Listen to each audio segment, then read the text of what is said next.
Hello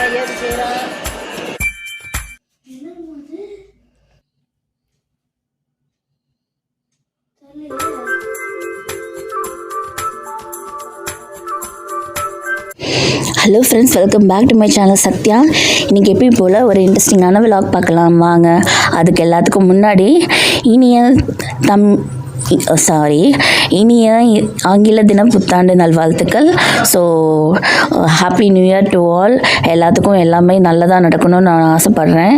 so போன year எனக்கு எப்படி போச்சு அப்படின்னு பார்த்தா ஒரு மீடியம்னாக தான் போச்சு. கொஞ்சம் கஷ்டங்களும் வந்துச்சு நிறையா.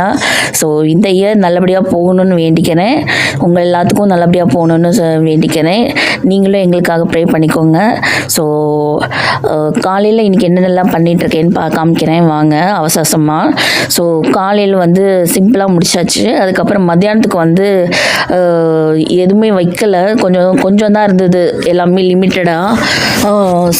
மளிகை இதெல்லாம் இந்த மந்தில் வாங்குற வேண்டியது இருந்ததுனால நூடுல்ஸ் பண்ணியிருந்தேன். எனக்கு குயிக்காக செய்ய முடியல அந்த டைமில். நைட்டுக்கு வேறு எது சாப்பிட்றதுனால அதனால் நூடுல்ஸ் பண்ணியிருந்தேன். ஸோ நூடுல்ஸ் சாப்பிட்டுட்டு அதுக்கப்புறம் பப்ஸ் வாங்கிட்டு வந்திருந்தாங்க. பப்ஸ்லாம் சாப்பிட்டுட்டு இது என்ன ஃபங்க்ஷன் நாங்கள் செலிப்ரேட் பண்ணுறோன்னு கண்டுபிடிச்சிருப்பீங்க. நியூ இயர் ஃபங்க்ஷன் தான். என் ஹஸ்பண்ட் கம்பெனியில் பார்த்தீங்கன்னா இந்த மாதிரி நியூ இயர் ஃபங்க்ஷனு, இந்த மாதிரி சில ஃபங்க்ஷன்ஸ்லாம் குறிப்பிட்ட ஃபங்க்ஷன்ஸ் செலிப்ரேட் பண்ணுவாங்க கிராண்டாக. ஸோ அதில் வந்திருந்தோம். ஸோ செம ஜாலியாக இருந்தது. எனக்கு ரொம்ப பிடிச்சிருந்தது. ஃபங்க்ஷன்ஸ்லாம் செமையாக இருந்துச்சு. என் சன் எனக்கு ஊட்டி விட்டுட்டு இருந்தார். நாங்கள் 2 பேர் ஷேர் பண்ணி சாப்பிட்டுட்டு இருந்தோம். ஸோ சாப்பிட்டுக்கிட்டே நல்லா ஃபங்க்ஷன்ஸ்லாம் பார்த்துட்டு இருந்தோம். அப்புறம் பால் இருந்தது, அது கொடுத்துட்டு இருந்தாங்களா, அதையும் வாங்கி கொஞ்சம் நேரம் அவளுக்கு சனுக்கு கொஞ்சம் ஆற்றி கொடுத்தேன். அப்புறம் அவரும் குடிச்சிட்டு கொஞ்ச நேரம் உட்காந்துருந்தோம். அப்புறம் கொஞ்சம் தூக்கம் வர ஆரம்பிச்சிருச்சு. அதுக்கப்புறம் தூங்கலாம் அப்படின்ட்டு பிளான் பண்ணிவிட்டு பார்த்துட்டு, ஆனால் போகிறதுக்கு மனசே இல்லை. ஏன்னா ப்ரோக்ராம்லாம் செமையாக இருந்துச்சு. அதில் காமெடி பண்ணுற ஒருத்தவங்களாம் கேவிசி, அதாவது இந்த கலக்கு போகுது யார் அந்த சேனல்லாம் வருவாங்கள்ல, அவங்கெல்லாம் வந்திருந்தாங்க. ஸோ காயத்ரி நினைக்கிறேன் அவங்க பேர். ஸோ அவங்கெல்லாம் வந்திருந்தாங்க. ஸோ அவங்க பண்ண காமெடி எல்லாமே நல்லா இருந்துச்சு பார்க்குறதுக்கு. அப்புறம் டான்ஸ் ப்ரோக்ராம் சொல்ல தேவையில்லை. பாட்டு செலெக்ஷன் எல்லாமே நல்லா இருந்துச்சு. அதெல்லாம் பார்த்து முடிச்சுட்டு வந்தாச்சு. ஸோ பார்த்திங்கன்னா வெளியில் வீட்டுக்கு வெளியில் பார்த்திங்கன்னா இந்த மாதிரி கோலெல்லாம் போட்டு, அதுக்கு ஹாப்பி நியூ இயர்லாம் போட்டு, இந்த மாதிரி லைட்லாம் போட்டு, லைட் ஃபிட்டிங்லாம் போட்டு பயங்கரமாக பண்ணியிருந்தாங்க. எனக்கு சின்ன வயசு ஞாபகம் தான் வந்துச்சு. நாங்கள்லாம் சின்ன வயசில் நானே எங்கள் அக்காலாம் கோலம் போட்டுட்டு எல்லோரும் வீட்டு வெளியில் வாசலில் பார்ப்போம். போய் ரோடு ஃபுல்லும் தெரு ஃபுல்லும் பார்த்துட்டு வருவோம், யார் வீட்டில் அழகாக போட்டிருக்காங்க அப்படின்னு சொல்லி. அந்த ஞாபகம் தான் எனக்கு வருது. ஸோ இன்னொரு முக்கியமான விஷயம் என்னென்னா, என் ஹஸ்பண்டுக்கு இன்றைக்கி தான் பர்த்டே. ஸோ அதனால் கேக்லாம் வெட்டி செலிப்ரேட் பண்ணோம். அதுக்கப்புறம் பார்த்திங்கன்னா வெளியில் போகலாம், கோயிலுக்கு எங்கேயாவது போயிட்டு வரணும் அப்படின்ட்டு கோயிலுக்கு தான் இப்போ நாங்கள் கிளம்பிகிட்ருக்கோம். ஸோ டே இன்றைக்கி செமையாக போச்சு. ஸ்டார்டிங்லேருந்தே காலையில் எழுந்திரிச்சதுலேருந்தே கோயில் கிளம்பிடுவோம் அப்படின்ட்டு தான் பிளான் பண்ணி கிளம்பினோம். எனக்கு சின்ன வயசுலேருந்து கோலப்படியில் கோலமே வராது அந்த அளவுக்கு. என்ன சொல்கிறது, கோலம் ஒழுங்காக போடவே தெரியாது. சாப்பீஸில் போடுவேன், நோட்டில் கூட போட்டுருவேன். ஆனால் இருந்தாலும் எனக்கு அந்த சாப்பீஸில் போடுறப்போ அந்த தெளிவாக அந்த வளைவு அதெல்லாம் கரெக்டாக வராது. அந்த சர்க்கிள் போடுறதோ இல்லை இது பண்ணுறதோ அந்த மடிப்பு இது பண்ணுறது, வளைவு சுழிவாக போடுறது அது வராது எனக்கு சின்ன வயசில். எங்கள் அக்கா போடுவாங்க. அதுக்கு நான் கலர் கொடுப்பேன். பார்டர் ஏதாவது போடுறதா இருந்தால் போட்டு விடுவேன். அவ்வளோதான். அந்தளவுக்கு சின்ன வயசில் எனக்கு அவ்வளோக்கும் வராதுனால இதாகிடுச்சு. பட் மேரேஜுக்கு அப்புறம் ஓரளவுக்கு இதாகிக்கிட்டேன். நான் போட கற்றுக்கிட்டேன் ஓரளவுக்கு. மேரேஜுக்கு முன்னாடியே எனக்கு எப்படின்னா ஓரளவுக்கு எனக்கு புரிஞ்சிருச்சு, சரி இப்படி தான் போடணும் போல இருக்குன்னு. ஆனால் அதுவுமே எனக்கு எப்படி கோலம்னா, புள்ளி வச்ச கோலம்னா எனக்கு வரும், மீதி கோலம் வராது. ஸோ அந்த மாதிரி தான்.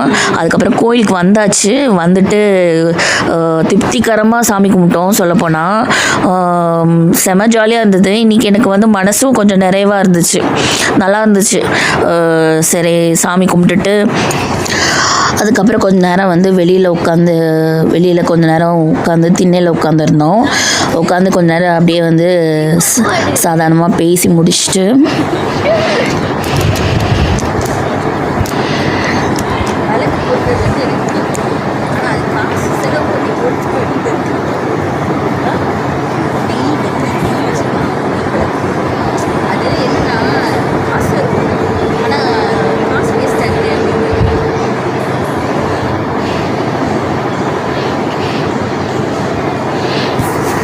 அதுக்கப்புறம் பார்த்தீங்கன்னா சரி விளக்கு வைக்கலாம் அப்படின்னு பிளான் பண்ணேன். எனக்கு வந்து வைக்கிறது பிடிக்குங்க, விளக்கு வைக்கிறது, சாமிக்கு பண்ணுறது. பட் வந்து நான் வந்து கொஞ்சம் எனக்கு என்னமோ வந்து ஒரு ஒரு ஃபீல் இருக்கும். என்னென்னா செலவு பண்ணுறப்போ வந்து கொஞ்சம் யோசிப்பேன். கொஞ்சம் இல்லை, ரொம்பவே யோசிப்பேன். எப்படின்னா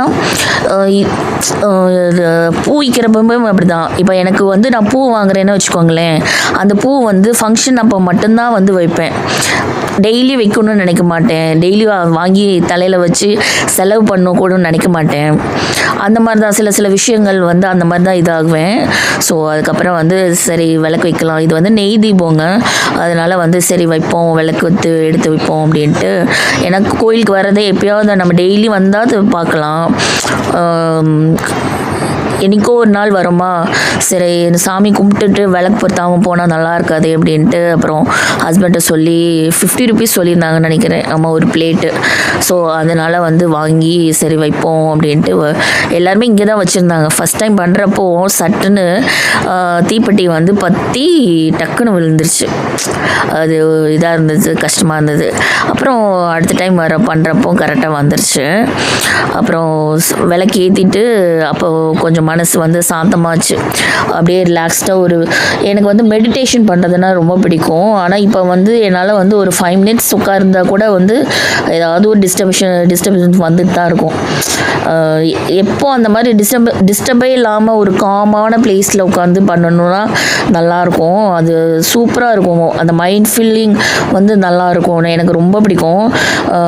அது எந்த மாதிரி பிளேஸ்னால் அந்த நல்லா ஜில்லுன்னு இருக்கிற பிளேஸ், அங்கே வந்து ஒரு சைலண்ட்டாக இருக்கிற ஒரு ஏரியாவில் வந்து மரம், பூ, செடி, அந்த மாதிரி ஒரு ஃபீல் பண்ணி அந்த மாதிரி ஒரு ஏரியாவில் வந்து உட்காந்து மெடிடேட் பண்ணுறப்போ வந்து நம்மளை அறியாமே வந்து செமையாக வந்து நம்மளோட மைண்டு வந்து ரிலாக்ஸ் ஆகும். எனக்கு அது ஒரு ஃபீல் இருக்குது. அப்படி ஒரு பிளேஸில் போய் எனக்கு வந்து இருக்கணும், கொஞ்ச நேரமாவது இருந்துட்டு வரணும்னு எனக்கு ஒரு ஆசைங்க. அந்த ஃபீல் வந்து எனக்கு எப்போ கிடைக்கும்னா இந்த மாதிரி கோயிலுக்கு வரப்போ எனக்கு வந்து சில டைம் கிடைக்கும். எப்படி சொல்கிறேன்னா அந்த ஒவ்வொரு கோயில் பொறுத்து எனக்கு அந்த ஃபீல் கிடைக்கும். இன்றைக்கி நான் போயிட்டு வந்தப்போ வந்து ஓரளவுக்கு நல்லா இருந்துச்சு, உட்காந்து இருந்தது. மைண்ட் செட்டும் நல்லா இருந்தது, ஓரளவுக்கு எப்படியோ போச்சு, நல்லா போச்சு. அப்புறம் பிரசாதம் வாங்கியிருந்தோம். அதுவும் வந்து வாங்கிட்டு காரில் வரப்போ சாப்பிட்டுட்டு போகலாம் அப்படின்ட்டு. ஸோ இந்த இது தட்டையும் அப்புறம் இது வந்து ஒரு வடைன்னு சொல்லியிருந்தாங்க, அனுமர் வடை என்னமோ சொன்னாங்க இது பேர். ஸோ அதுவும் வாங்கியிருந்தோம். இனிப்பு வேண்டாம் காரம் மட்டும் வாங்கிக்கலாம் அப்படின்ட்டு காரம் மட்டும் வாங்கியிருந்தோம். அதுக்கடுத்து வந்து இன்னொரு கோயில் வந்து கொளஞ்சிஞ்சியர், எனக்கு சரியாக ப்ரொனவுன்ஸ் வரல, இங்கே அந்த போர்டில் காமிச்சிருப்பேன் பாருங்கள், அந்த கோயிலுக்கு வந்திருந்தோம். கொஞ்சம் பக்கத்தில் அந்த கோயிலுக்கு வந்து லைட்டாக சாமி கும்பிட்டுட்டு, இந்த நாய்க்குட்டி பாவமாக இருந்துச்சு, பார்க்கையே ரொம்ப பாவமாக இருந்துச்சு. நம்ம சப்போஸ் ஏதாவது பிஸ்கட் ஏதாவது போட்டோன்னு வச்சுக்கோங்களேன், நம்ம சுற்றி பின்னாடியே வரும். நம்ம வந்து அது ரொம்ப கஷ்டமாக இருக்கும், இன்னும் கஷ்டமாக இருக்கும் அது விட்டுட்டு போகிறதுக்கே. எங்கள் வீட்டில் நாங்கள் வந்து சின்ன வயசில் நாய் வளர்த்துருக்கோம், 2 நாய் வளர்த்துருக்கோம். 2 நாயும் வந்து இறந்துருச்சு. ரொம்ப பாசமாக இருந்து வளர்ந்த நாயினால எனக்கு வந்து அடுத்த தடவை வந்து ஏதாவது வாங்கணுன்னாலோ இல்லை வளர்க்கணுன்னாவோ ஒரு பயமாக இருக்குது. அதுவும் இல்லாமல் கொஞ்சம் ஏதோ யோசிக்க தோணுது, வேண்டாம் ரொம்ப இதாகிக்கூடாது அப்படிங்கிற மாதிரி. ஸோ அதனால் வந்து வாங்கலை. யூஸ் பண்ணவும் விட மாட்டாங்க இங்கே கம்பெனியில்.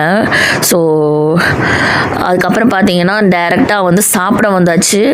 சாமி கும்பிட்டு முடிச்சாச்சுல, இருக்குல்ல, அதனால் வந்து சாப்பிட்லாம் அப்படின்ட்டு. எங்கள் ஹஸ்பண்ட் பர்த்டே வரையா, அதனால் வந்து ட்ரீட்டு இருந்துச்சு. அதிகமாக அவங்களுக்கு செலவு வைக்கக்கூடாதுன்ட்டு ஓரளவுக்கு மீடியமாக என்ன வாங்கலாம் அப்படின்னு பிளான் பண்ணி வாங்கியிருந்தோம். ஓரளவுக்கு காசுக்குள்ளே வாங்கிக்குவோம் அப்படின்ட்டு பிளான் பண்ணி அதுக்கு தகுந்த மாதிரி வாங்கியிருந்தோம்.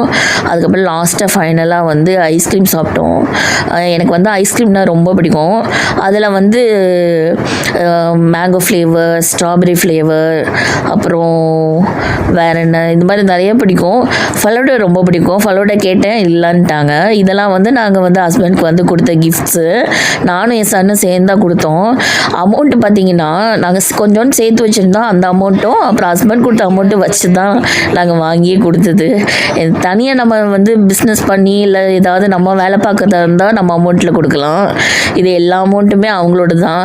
ஆனால் என்ன நினச்சிக்கலான்னா, நம்மளும் வீட்டு வேலையெல்லாம் செஞ்சு பார்த்துக்குறோம்ல, அதனால இது வந்து நம்ம கொடுத்த கிஃப்டாகவும் எடுத்துக்கலாம் அவங்க. அப்படி தான் நான் நினைக்கிறேன். எத்தனை பேர் நீங்கள் அதை வந்து பிலீவ் பண்ணுறீங்கன்னு தெரியல. ஸோ இந்த ஸ்ட்ரெஸ் ரிலீஃபர் இது விளாண்டா நல்லா ஸ்ட்ரெஸ் ரிலீஃப் ஆகும். அப்புறம் இந்த வுட்லேயே செஞ்ச பென்னு இது ஒன்று, அப்புறம் இந்த கீ செயின், இந்த ஓம் டாலர் போட்ட கீ செயின் ஒன்று, அப்புறம் ஒரு சென்ட்டு, இதெல்லாம் தான் கொடுத்துருந்தோம். ஸோ அப்புறம் இது வந்து சன்னுக்கு வந்து ஒரு டாய் நாட்டை வாங்கியிருந்தோம். இதை வச்சு விளாண்டுருந்தோம் கடையில். அம்பு